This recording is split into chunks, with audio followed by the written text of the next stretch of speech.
here we go.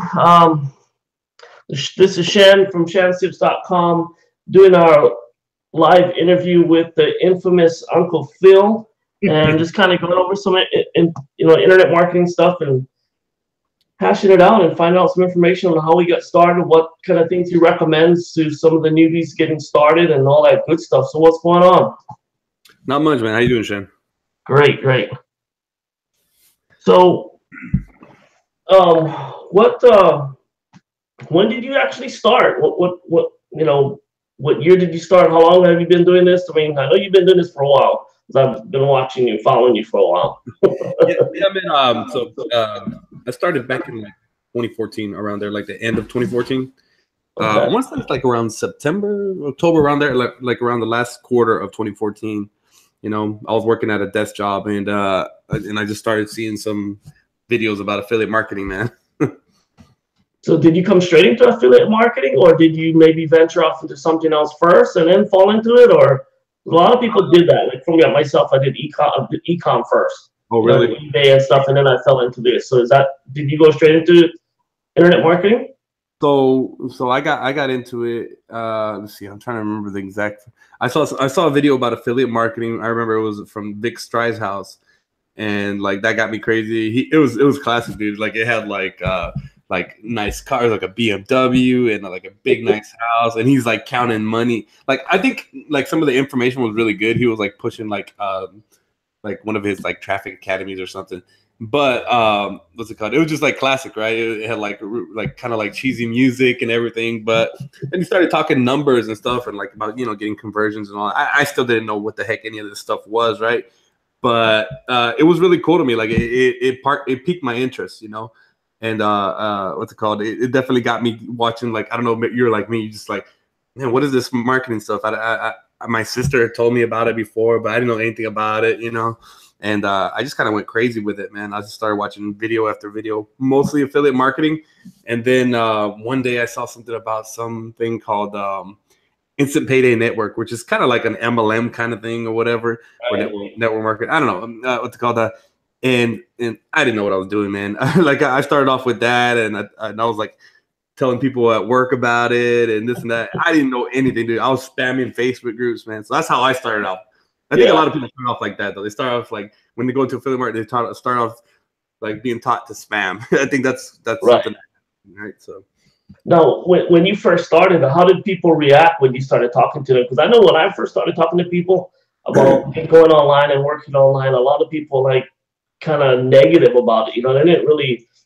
They weren't very positive. Even family members for me, and some of my family members were even negative about me working online, and I didn't really care. I knew that this is what I wanted to do, and so I just did it anyway. Was that kind of like the same thing for you? I did come across that.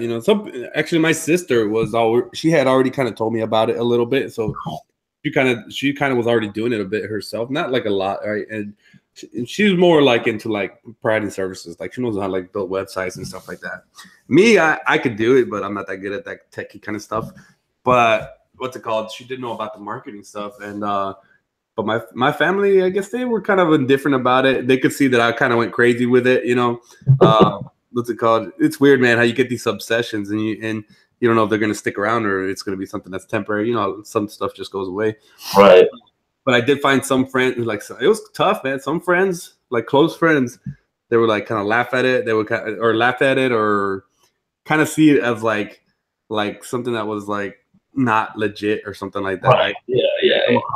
I came across that, man. Like people thinking that, and it's hard, right? Because like those are close friends, and then if you tell people about it, and they're like kind of joke around about it. So that part's a little tough. I will say that. So I did encounter that from friends. Not so much from family, I didn't really catch a lot of that. Maybe here and there, but not really too much. But more from friends that were close. So yeah. Yeah. Well, that's the thing for a lot of newbies. I think coming in, they're definitely gonna probably encounter some of that stuff, and that's something I wanted to kind of go over to people, so let them know not to let that kind of distract them or give them negative thoughts about doing this. I mean, if this is something they really want to do, because I mean, this is something that I've learned, and this kind of business, and you can tell me if it's different, but this is something that you got to be in for a long haul. This is not something that's going to be temporary, because there's going to be ups and downs, and there's some times that you're going to be struggling to kind of claw your way back up to the top. Is that some of what you would recommend as well? Yeah, man. What's it called? Everybody's gonna chase the push button stuff at first. Like, I think that's pretty common because that's what they tell you, right? They tell you, hey, you hear products come out 8-minute profits, this and that. You hear all this stuff, but that stuff is. I mean, even if there is stuff that is legit that will make you work, I won't say legit. There's stuff out there that actually makes you money quickly. You know, more often than not, unless they found a unicorn. That stuff is not real. You know, that stuff is temporary, or it's some kind of black hat thing, or it's something that will get saturated immediately and won't work again. It's better to focus on the stuff that's long term, like, you know, building up content, you know, building up your reputation. That's what I think is what people don't want to hear, but that's probably what they do most is start building something that's more long term, like an email list, or, you know, start building up a blog. I mean, it's so silly, man. I was watching this Frank Kern video, and one of these videos of Frank Kern in my group, and he's talking about how people are talking about getting into marketing, and like 75% of them don't even have a website. It's like every single product you buy, not every single one, but like a good majority of the products that people buy shows you how to make a website or how to go get one, right? And you know, a very small percentage of people do it. So I would say if you're in that small percentage, you'll probably succeed more so than if you don't, you know, unless you find some kind of loophole or find the right people to be around that will help you, you know. So having a website, do you think having a website is important? I think so, man. I honestly, I don't know if it's like having a blog is or blogging, better yet, is as powerful as it was before. But I will say, I think it can, you know, it can be. Don't get me wrong. There's very powerful bloggers out there, but some of them have been around for years, right? But one very powerful part about it is that, first of all, it shows that you're going the extra mile, right? Like other people, they'll just try to, you know, spam their link. And not even just spam. They try to share their link. But the thing is, like, even now, like, you know, most people get started on Facebook, you know, and even YouTube. Right? I noticed that, like, some of the links that you put on there, it says they're harmful or they're not allowed. On Facebook, they're cracking down on that. Eventually, you know, they're going to make it to where you have to advertise, right? That's the nature of the beast. People complain about it, but there's so much stuff with Facebook that's already free. It's like, what do you expect? You know, they got to make their money. They're like, oh, Mark Zuckerberg is greedy. I've even said this stuff, you know, kind of joking around. But I'm like, dude, it's free. You can start a business with it right now. It's like, maybe you just make your website. Call it a business expense, right? So I definitely think that, like, having your blog is going to help you, you know, have your, you know, like, let's say you're doing affiliate marketing or even just like your own products. You can have pages on there. You don't have to worry about them being taken down off of Facebook as much unless something crazy happens, you know, and stuff like that. You know, if you're using like other third-party things, you know, like link cloakers and stuff like that. And there are link cloakers that you can use on your blog or whatever, right? It's stuff like that. Like, you can make like little pages on your site that people can go to and are going to be like a little bit more evergreen than if you're sending people with a link cloaker, which I've noticed because some of my cloak links have gotten blocked and whatnot. A blog is just going to help you have a home base where you can send people to a video that you have, you know, and you get to brand yourself. That's another big part of it. You're branding yourself. And I think that's where people miss out on this part. There's no measurable thing on that, right? But branding yourself is one of the most important things that you can do, right? That's how people remember that they should go to you. Some people will buy through you. Once you have a good brand, they'll buy through you. You don't have to put 30 PLR bonuses on there. You know what I mean? So I think a blog is still pretty good. You should have a website because not everybody else does, right? I think it's something that can definitely help you out. I agree with that. I think having some place that you can send people to like you said, your home base, you know, and you can actually even collect information from them, so you can stay in contact with them.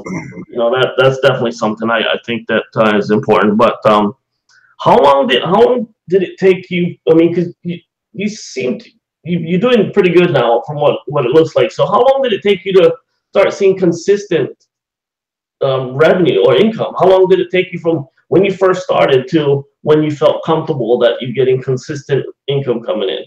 I'd say for like probably about a year. I didn't know what the heck I was doing, man. I got coaching from Guru and whatnot, and still didn't know. Like, I tried to make my first product, and I I took 6 months trying to bring that thing out, being perfectionist and whatnot, and then it had like 5 sales. So it's like I just still didn't know what I was doing. So it wasn't until I started like actually picking one method, and at least, for the most part, because no matter what, there's going to be shiny object syndrome. You're going to be pulled in 10 different directions because you have 20, 30, 50, 100 marketers in your email, and they're going to tell you, hey, use this method or use this variation of that method that I just told you. And what's it called? And then once I got to one that was like, hey, use this Facebook method to start building up a presence on Facebook, that's what really made me start getting sales that more than just a lucky sell, right? It was like, oh, okay, I can actually get a sell here and there. And I would say that it took me a year to start making like my first actual sales. I didn't know what I was doing. I was chasing everything under the sun. And then I would say really about another maybe either another 7 months after, so probably about a year and a half or so, I still is where I started seeing it more consistent. It's about a year to start making some money, because like that's the thing, man. It sucks when you don't get your first actual sales. Right? Mine came from like a little solo ad I did, and I didn't know how the heck I got it. I didn't track it or anything like that. And what's it called? And then I started learning a little bit more and started tracking things here and there. I still don't track perfectly, I'm gonna be honest, right? But I know what kind of things work. Now, I just had a little promo. I made a nice little couple bucks after that. And it wasn't anything crazy. It was just like, I just mentioned it and people bought it. And that's really cool, right? That's really cool that you could do that. And it comes from, building up your brand, building up a name for yourself. And it's a little bit more, it's a little more consistent, right? So. You think it might, maybe from building up your Facebook audience is what helped you get more consistent? Yeah, I do think so, man. And I made a YouTube channel. I made a blog, but really what I went crazy with was Facebook. Those things will all help you, those things will all help you. But I will say that aside from being on Facebook, it's just a tool. Facebook is the tool, right? Really, right. You can use any platform. I just think Facebook is the easiest one. Because like Instagram doesn't have like Facebook groups, maybe one day they'll get there and they'll have Instagram groups, or if they already have them, I don't know about them. I don't know about Instagram, but I will say that LinkedIn, I overlooked LinkedIn. LinkedIn is actually pretty powerful too. They're very similar to Facebook. Imagine that they're roughly the same, right? In a lot of ways, but Facebook is still better. What's it called? But it really doesn't matter. You could use YouTube. You could use Instagram. There's people that are killing it with Instagram. Use the platform the way it's supposed to be made, or the way it's intended, and build up an audience with any of these places. And it's really about networking with the right people, right? Once you start rolling with people that are already like successful in your industry, with those people, right? Somehow I started like talking to people that like 6-figure marketers. I even know like a 7-figure marketer. I'm not either one of those things. I'm going to tell you that right now. And I'm just like, but people see you with those people and they associate you with them, right? They're like, oh man, Phil's hanging out with that dude, or hey, Shan's hanging out with that dude, and that's a good thing, right? They see you in that same light in a way, right? Maybe not like exactly, but they associate you with that, so that's a good thing, right? So yeah, exactly. And a lot of people don't do that. They keep asking like, what should I do now? This, that, and I do ask a lot of questions when I'm first getting into something, but a lot of people they just forget that you should just network anyways. Even if you have questions, go network. Go start talking to people that know more than you, more often than not, because you'll learn something. It'll open up doors left and right. You'll be the hub for people, right? Even if you don't have the exact answer, you'll be like, hey, go talk to this person, go talk to that person. People will see you as an expert. And that's really what it's about. When people start seeing you as some kind of expert, then that's when they start putting more trust in you. That's what gets them to know, like, and trust you and buy your stuff, What do you think is some of the biggest maybe mistakes that you made that might be able to help other people learn from not doing? The biggest thing I'd say is perfectionism. Perfectionism is the thing that will hold everybody back. Because like everybody is. I forgot who. I think it was Frank Kern again. I was listening to him stuff, and he's talking about like how people try to do this stuff and expect not to fail or expect not to get the desired results that they want, right? It's like a boxer going to a ring and expecting not to get punched. It's like you're gonna mess up. You're gonna mess up. You're gonna send out emails that have they have first name on it or something like that. You're gonna make videos and they're gonna be live videos. They're gonna be choppy. I made those myself. It's not gonna be perfect, right? And you just kind of have to laugh that stuff off. You kind of have to learn from it and just do it again. It's not a big deal. Right? You'll forget about it later on. If anything, it'll just be like, oh, you know, it's part of the process, right? It's just part of the process. So I think that's probably the biggest thing, because I talk to so many people, and I tell a lot of people to use video. Maybe not Facebook Live or anything like that, but you can start shooting on your phone, shoot YouTube videos or whatever, right? And put them on any almost every platform is allowing now, right? Yeah, I think when I first started recording videos, man, I think my first review I did on my website, probably the video was probably about 15 minutes long total, but it probably took me about 2 hours, maybe longer, to do the damn video, because I kept doing it and going back and deleting it and trying it again and deleting it and going back and trying it. It's crazy. Yeah, man. You got to go through that stuff, man. It's like people expect it to be easy, and it's like, hey, man, it's not going to be easy. It's not going to be easy at first. Let's put it that way, man. It's like, to me, I relate a lot of this stuff back to talking to girls, is because that's what actually kind of got me interested in marketing is I sucked at talking to girls, and then I started looking at videos and all, reading books and all this stuff, because I was really bad. I was really socially awkward, right?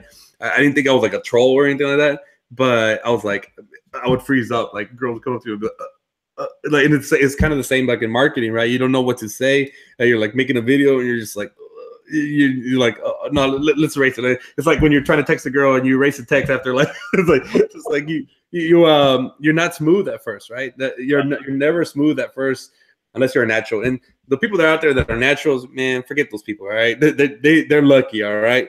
But watch when they have to try to learn something new, though. I would say, man, definitely, that stuff's gonna happen. You're gonna get the first time, whatever, right? You got to get that out of the way. You're always gonna get butterflies in your stomach, but the more you do it, the less the butterflies bother you so much, you know. So even now, I get nervous, man. I was doing something out of my comfort zone today, and I'm just like, you know, like trying to pep myself up, you know. I'm just like, you can do this, and all this stuff, right? You get nervous? Uncle Phil gets nervous? Well, I'll be honest. I was doing some cold calls or something I'm doing, and that's something I am not comfortable with. But I'll tell you what, man. The more you do stuff that you're not comfortable with, the easier it makes other stuff, right? Like, so if you can do a cold call, then the Facebook Live is not going to be that hard in the next time, right? So I got to hand it to the people that do cold calls or have done like knocking on doors and stuff like that, because that stuff is it's like anything, right? Yeah, it's really hard at first, right? And even now, like I've got to do something for something I'm doing, right? It's just part of something I'm doing, and man, it's tough. It's one of the things I don't want to do, but I do want to do it just to get out of my comfort zone. So. Right. It's interesting. Yeah, cold calling and telemarketing, that stuff sucks, man. I always hated doing that. Yeah, it's not telemarketing stuff, but it is cold calling for a little.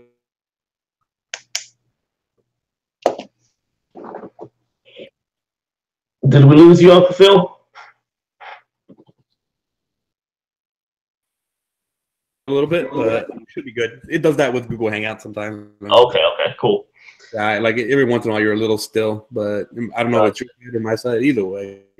So, what kind of? I mean, what are we gonna see from Uncle Phil in 2018? What kind of goals do you have, man? You know, in 2018, I mean, I'm calling it my year, because, like, man, I see a lot of recurring stuff coming up. I will tell you guys is that I've learned, and that I think a lot of people are hitting that wall, are associated with me, or at least. I don't know. The thing is that with this affiliate marketing stuff, a lot of people get stuck in this affiliate marketing or in this product launch game too, right? Now, I think that can be a very lucrative thing, right? But I'm finding that, right? I don't think I'm going to be in that game forever, you know, because I realize I don't want to ride the affiliate marketing roller coaster. Like, I think it's still kind of fun to promote stuff and whatnot. I kind of banked on it in the past, and it's kind of like, you can make good money doing that, but the thing is that there's going to be so many products that come out, right? And then you're going to be selling more and more and more, and then you're getting people on more and more email lists. And it's okay, you know, a lot of people ignore some people, but at the same time, I think what's going to be even better for me is if I start, you know, get into stuff. What's done well for me is getting people into like something that's recurring, either for myself or in a program that I believe in, but have it all come back to me, right? So I'm going to be doing a little bit more of that kind of stuff, you know, stuff that's tools or training that can help them, and then give my specific spin on it, right? So I see something like that, and a little membership site related, because those kind of things are going to be more evergreen. Because if something ever goes down or something like that, then it's not in your control, right? So the thing is that like there are certain things that you can teach people where they can sell anything to anyone, just about, right? Maybe not every single little thing. And if I can do that, then I can set up like a little membership site where I can teach people about that kind of stuff, right? And then that's a little bit more. I think that's more valuable than a product that I released last year, right? Because these product launches, they live and die fast, man. Unless you're a big name in the industry or something like that, things change, right? And they lose their value, right? So it's like a car being driven off the lot. It loses value right away, right? Product launches, like they lose their value fast. I think they do, right? What's it called? Unless you're just a big time marketer or something like that. So I think like having something like a membership site that you can use as a bonus, or you can use as something for like people to get into as with your name on it, your branding on it. I think that's very valuable. I think it's something that people that I can benefit from. Other people can too, of course, right? So I think that's something that I want to focus on. I'm not going to say too much more about it because I don't want to do one of those things where I talk about it and then don't do anything about it. You know what I mean? A lot of people do that. I know I've done that myself. That, and then also more high ticket stuff too, man, because honestly, these $7, $10, $17 commissions, even $27, it's all good, but you're still exchanging a lead for a very low price. It goes back to putting a lot of noise in your customer's inbox, right? If you're gonna do that, it might be something that like is paying you every month, and you're getting a big payout out of it, right? And yeah, man, that's really what it is, right? And here's another thing, guys. Like it's like a lot of times when people get started with this game, they're not really. I'll say I'm not even the best email marketer, right? And people say, I don't know how to write emails. I don't know how to get people. The thing is, if you're getting somebody to buy something, and instead of like a little $7 product or whatever, getting to buy something that's in a membership site, that's gonna pay you every month, right? You don't have to be a perfect email marketing writer, right? That's not to say you shouldn't work on it, but it's something that's gonna make it pretty sweet, when you get those commissions, no matter what, right? You don't have to be perfect. Yeah, so, I think that's a great way. Having more of a steady income every month that you can count on, or you can expect to come in each month. I think that's a great way to go. Exactly, man. You don't have to be the best email marketer in the world to do that stuff. Man, there's so much. I'll tell you what, Shan, there's so much business that can be done just with Facebook Private Messenger. I've done so much business with Facebook Private Messenger. It's right there at our fingertips, and a lot of people don't use it. And they don't use it. I think Facebook is probably one of the most important tools in my business. And if it's gone one day, it'll suck, right? But like, there's other things you can use, right? Like I've been doing a little bit more on LinkedIn. There's always YouTube, right? But Facebook is very powerful, and I don't think people should overlook the fact that you can go and talk to just about anybody in the world with this little device without having to call your cell phone or something like that. Now, when you say Messenger, are you using any tools for the Messenger, or are you just messaging people through Messenger? I mean, because I know there's the chat bots and different tools that you can use with that, but are you using tools or just messaging them through? Yeah. I mean, you can just message them, dude. Like, it's just crazy. Right. Here's the thing, man. Is a lot of people like I was talking with a buddy of mine, and we were talking about this actually. We were talking about how powerful Messenger is, how powerful Facebook is. You can have and things. You can have an email list, right, and all that stuff. But like, people are opening less emails. That's just going to happen over time with. There's more marketers, right? That may change in the future. I'm not really sure. But what I'm saying is, like, why cut off the communication there, right? If you can get somebody into a Facebook group of yours, I found that, you don't have to worry about them opening as many emails. They might like see your subject line in the email. I've had people say that, like, oh, I saw you send out an email, but they didn't open it, right? But then they might see it in your Facebook group. Or they might see that you made a YouTube video and that email was about your YouTube video. They'll see it in your Facebook group, right? So the thing is that, man, you shouldn't just focus on one way to get people to know, like, and trust you. Facebook is very powerful about you being up close and personal, right? So you can get out there and start like talking to, man, think about how cool that is. Like for instance, like my buddy Cam Fats, I saw him on YouTube, and then like he was kind of like a mini celebrity, right? He's like on YouTube, and I saw that he was kind of a big dog with Amazon. I started selling some books because of some of his training on his membership site, mind you. And what's it called? And then I made a little money with that. And then I moved on a little bit more to like other digital marketing kind of stuff. because he was doing that too, right? I didn't copy every single one of his moves, but he's a guy I respect in this industry.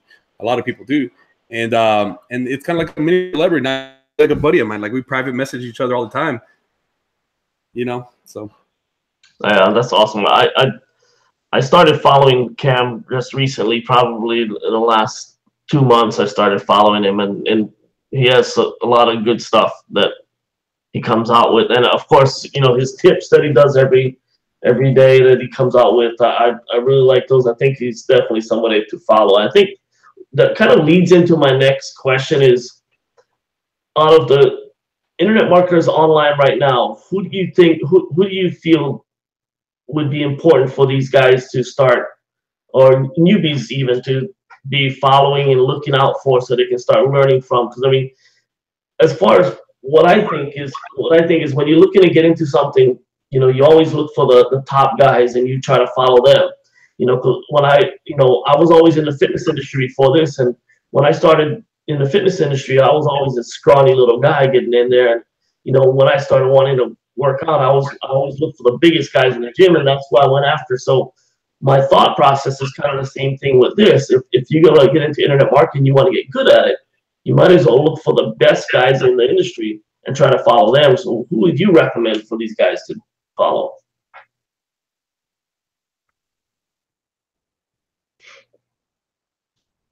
sorry, you kind of on that this little part, man. It kind of went Yeah, I think so you're basically you're asking which guys. who would you recommend for Can you hear me, Shan? newbies coming into the industry to follow? Oh, okay. So when you're coming in, man, I think it's kind of a mix of people, man. Like I think Cam's a great guy to follow. He's got some really good stuff. I mean, I'll say that off the bat. There's so many guys, man, that are just like money. Like they're really good guys, man. What's it called? One of the bigger guys that I think is really legit. I've sold some of his products. I've done a little work with him, just a little bit, right? It's Kevin Fahey or whatever, Irish guy. Very solid dude. That guy is he's on his game. I mean, there's just so many. I'm trying to think. But if you're thinking about doing, it kind of depends too on what niche too. You know, like there's different variants of internet marketing, right? Some people in their PLR niche. I think you should follow my buddy Arun Chandran, and he's been doing it for some time, and he writes some of the best copy that you'll find. Him, and then there's another guy named Charles Harper. Let's see, I'm gonna start like spouting off names and right, but like you're thinking about PLR, definitely Arun Chandran and Charles Harper. Those two guys make some solid stuff. If you're thinking about doing high ticket stuff, you know, Kevin Fahey's really good with that. Kevin Fahey's pretty good with just about anything, really. And if you're thinking about video or YouTube, I mean, I haven't seen too many guys that have as big of a channel as Cam Fats. You know, there are other guys, but he's just one of the ones I'm up close and personal with. You know, he actually mentored me, so I think he's a big one. And then he also has a blog. He also, you know, launches his own products. And then I'm trying to think of who else. Probably Andy Brocklehurst. I know you're in Society 11 with us and whatnot. Andy Brocklehurst is a big guy to follow.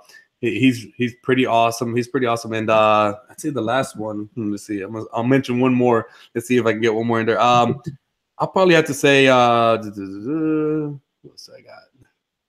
Let me think about that one. I'll come back to that one. But those are the guys that come to mind right away that you need to follow. Because the thing is, you can follow some guys that aren't as higher up, right? I'll tell you one. When I was talking today, I didn't think about this guy, and I just recently came across him.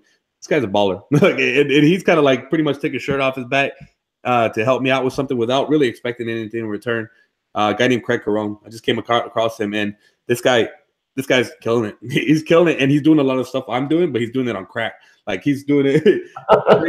He makes crazy. He makes crazy good money, and he does it doing like hard nosed. What's it called? I don't even know, guerrilla marketing. I don't know. Is stuff that I do, right? So I really admire that because, you know, people like people that kind of like remind them of themselves or like they, yeah. That's really what it is. And I'm like, man, this guy's doing what I'm doing, but he's taking it to a whole nother level, right? And so he's like private messaging people. And so if you want to get your business started with Facebook, he has some of the best training I've ever seen. I came across some training of his, and I was just like, dang. What's his name? His name is Craig Carone. Really good guy. I've been talking with him today, actually, and he's just a really solid dude. He knows his stuff, and I don't know. I can't say much. He's just a really solid dude, man. Check him out. If you don't know him, go check him out, man. He's a really good guy. What's it called? I met him when I started looking at stuff about Builderall, and he just like went out of his way to help me. And just really good dude, and he knows what he's doing, man. He knows what he's doing. Let's put it that way, man. So follow him for sure. Well, since you mentioned Builderall, now for me, I've always thought that tools aren't what's going to make you business. It might help, but I don't think tools necessarily are going to be your end all thing for your business. But if you would recommend one tool for people that would help people, what would you recommend? One of the more important ones. The most important tools. I won't say Builderall because I'm using it, but I'm not using it like it's not my one end all be all. But what I would say is I have my blog, right, and I've been using like Thrive themes and whatnot, but I'm actually going in an overhaul, man, because like I'm tired of. I've been using Aweber for some time for my email autoresponder, and I'm just not that happy. I mean, it's got good like open rates and whatnot, but like honestly, I'm trying to think of what I would say here. I'd say the most important. It's not even so much a tool, man. It's not even so much a tool. I would say, if anything, I would say is like don't focus on tools so much, right? There's tons of good tools. Builderall is a good one. It's going to get better. I will say that. I have some friends that I have a friend of mine who's actually working with the CEO of that one. So if you find a tool like that and you can actually master it, that's going to help you out a lot. And more so just than like selling it, because you can like buy a franchise license for that or a business license, whatever they're calling it, and you can sell that, right? But you look beyond that, right? Like actually my friend Craig, he's actually working with that one, and instead of just selling the product, he sells funnels, right? So he can build some funnels for people because people need help with the tool. They don't know how to use it, right? They know they're in there, but they don't know how to use it, right? You'd be like, hey, that's smart. So if you get really good at using one tool, you can sell that as a service. Don't look at everything so one-sided as like, oh, you got to sell, you got to just try to make affiliate profits for it. No, you can sell funnels, you can sell coaching on it or something like that.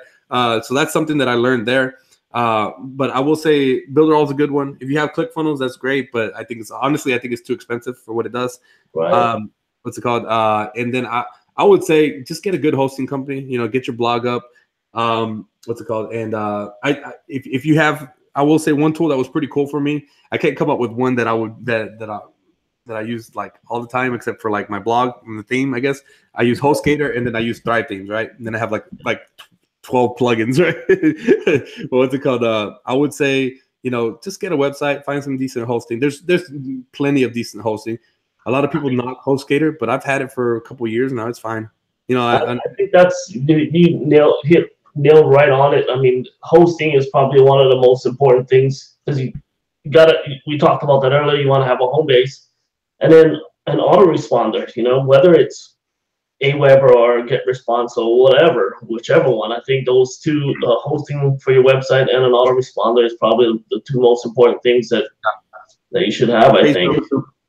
Have a page builder. Yeah. What's it called? It's funny, man. People like talk about all this stuff, and then like you ask them what do they have, and then sometimes they don't have any tools at all. It's like, man, then you can be like, hey, you need to get a tool. You need autoresponder, page builder. If you have a blog, you can use a blog, and if they don't have the best free pages, I'm sure there's a good one out there that I don't know about. But I would say there's plugins you can buy. You can build a page, or you can like one that I came across is good. It's like Igloo. Igloo's pretty cool, man. I'm gonna go play with it later on tonight.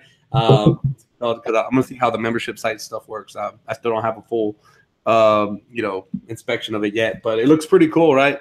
But the thing is, man, with these tools, they're gonna change. Some of them are gonna get better than others. Builderall is gonna get better, right? If you need all in one thing, go get Builderall, right? There's other thing. There's another one called Global NPN. It's a little older school. There's a power lead system, right? Some of this stuff, all these things have different kind of tools. Just find one that you like. You like the way the interface works or whatever. If you don't like the interface, you don't like how it works, then you're probably not going to use it, right? But just don't spend more than you can't put in. If you're not making money, then don't go get ClickFunnels. Let's put it that way, right? Don't be like, well, I have to make $97 or $297, whatever it is, so I can go get ClickFunnels. Like now you're just paying to use the tool, right? What's it called? Buy something that's affordable that you can use, and then when you make a little bit more money, maybe you buy something that's a little bit better, right? It's like Convertri. I heard great things about Convertri. I don't know much else about it other than people say it's great, right? But it's like $500 for the year or something like that. But I would say if you want to put a little bit more, use the tools, right? Use great tools and whatnot. Get a good hosting company, autoresponder, get a good page builder. But just remember that they won't. There is one thing that does this, but like most of the things won't write copy for you, right? There was actually a page builder that came out earlier this year called Conversely that writes copy for you, right? It's crazy to me, right? I couldn't use it, but what's it called? I would say just focus on using those tools often because that's the only way you're gonna get good at it. That's all there is to it. You gotta get good at copy, right? Because you'll make more money from writing words that sell than you will from building something pretty. You know, sometimes it's crazy, Shan. Sometimes some of the simplest pages work better. Page with like all kinds of crap on it, you know. So, well, I think that's what kind of screwed me up in the past is trying to be perfect with everything and trying to just paying too much to details. I mean, that's what's really screwed me up in the past. You know, trying to worry too much about that kind of stupid stuff and not just doing it. And if it doesn't look right or perfect like I think it should, screw it. You know, just do it and put it out there. You know, that's been my kind of big problem, and I think that might be what a lot of people's problem might be. I don't know. Who knows? I don't know.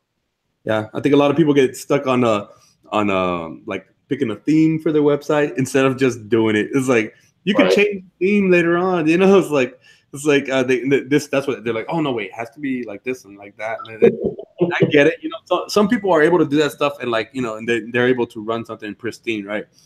But like most people don't get started at all because it's not perfect.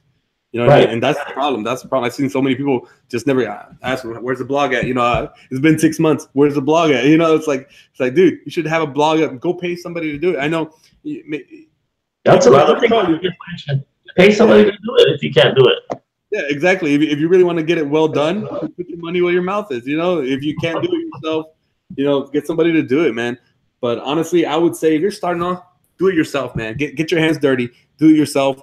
And not every single little thing, but like do as much as you can yourself because sometimes I know this from experience, guys. It's like I tried outsourcing some designing when I first started, and I didn't know what I was doing, and I didn't like my experience because there's a back and forth, and then like things aren't going to come out the way you want it, right? So I would say just have a hand in there, man. And if there really is something you can't get past for whatever reason, hire somebody to do it. Just, you know, print it, let it, you know, get it to go, whatever, right? It's because it's more important.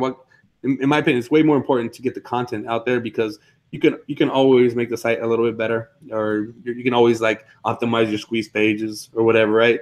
It's better to get results from it. Like you could take all day trying to build the perfect squeeze page, but you won't know until you send traffic to it, you know. So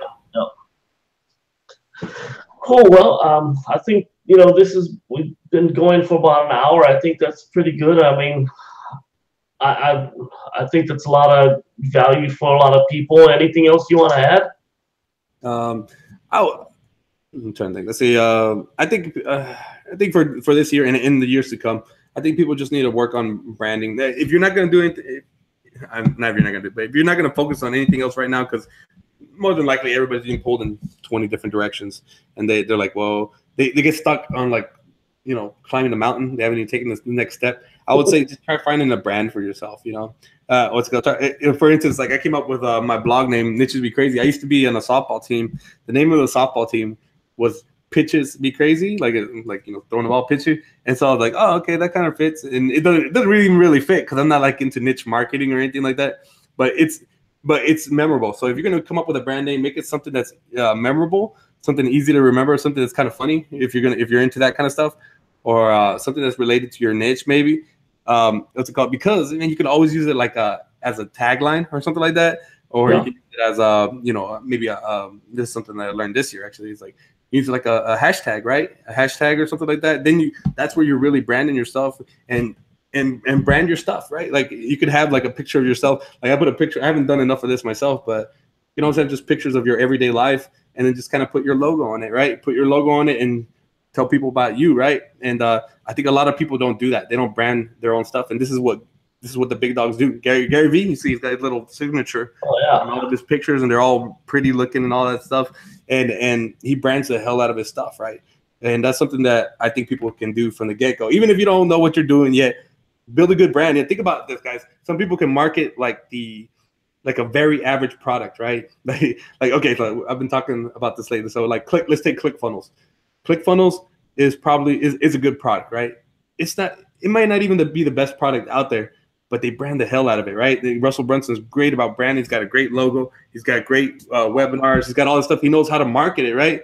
There it is, right? And you know what? I love that book. That's a great book. And you know what? Everybody knows who that guy is. He's why he's networking with all the right people, right?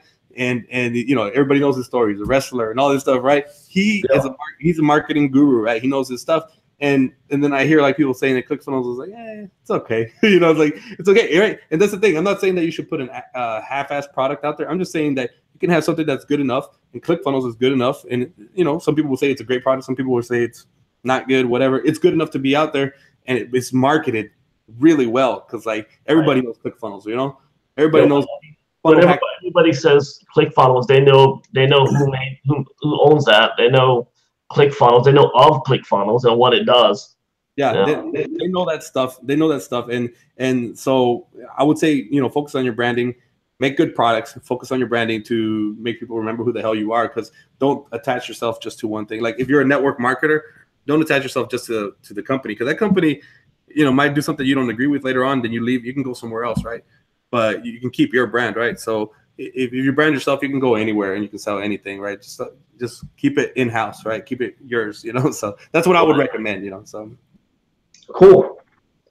Well, I appreciate you coming on, man. This has been fun. I've been wanting to do this for a while, and I was trying to figure out, you know, when to do it, and you know, kind of like what you was talking about earlier. I just decided, you know what, screw it, I'm gonna just do it. And that's why I shot out that message to you, and I figured, let's do it. Let's make this happen, and here we are. So I definitely want to thank you for coming on with me, and you know, just spending the time here answering some questions and helping us out and sharing your value, man. Good thing, man. I appreciate it, man. It's fun, man. And that's one last thing, man. Just do interviews, man. If you're kind of on the up or whatever, somebody asks you to do an interview, just do it. You know what I mean? So I was like, man, I got to do it, man. I haven't done one in a while, man. That's cool. Plus, it's good. Kind of fun. This is cool. I enjoyed this, man. Yeah, man. It's not like super formal or anything. It's just like, right. Hey, what's it called? It's fun, man. It gets your name out there. It gets your name, my name out there, man. Everybody wins, man. So absolutely. Fun, dude, for real. Gets your juices flowing and thinking about different things and all kinds of, you know, it's pretty cool. Right on, dude. Yeah. All right, man. Thanks, buddy. Good thing.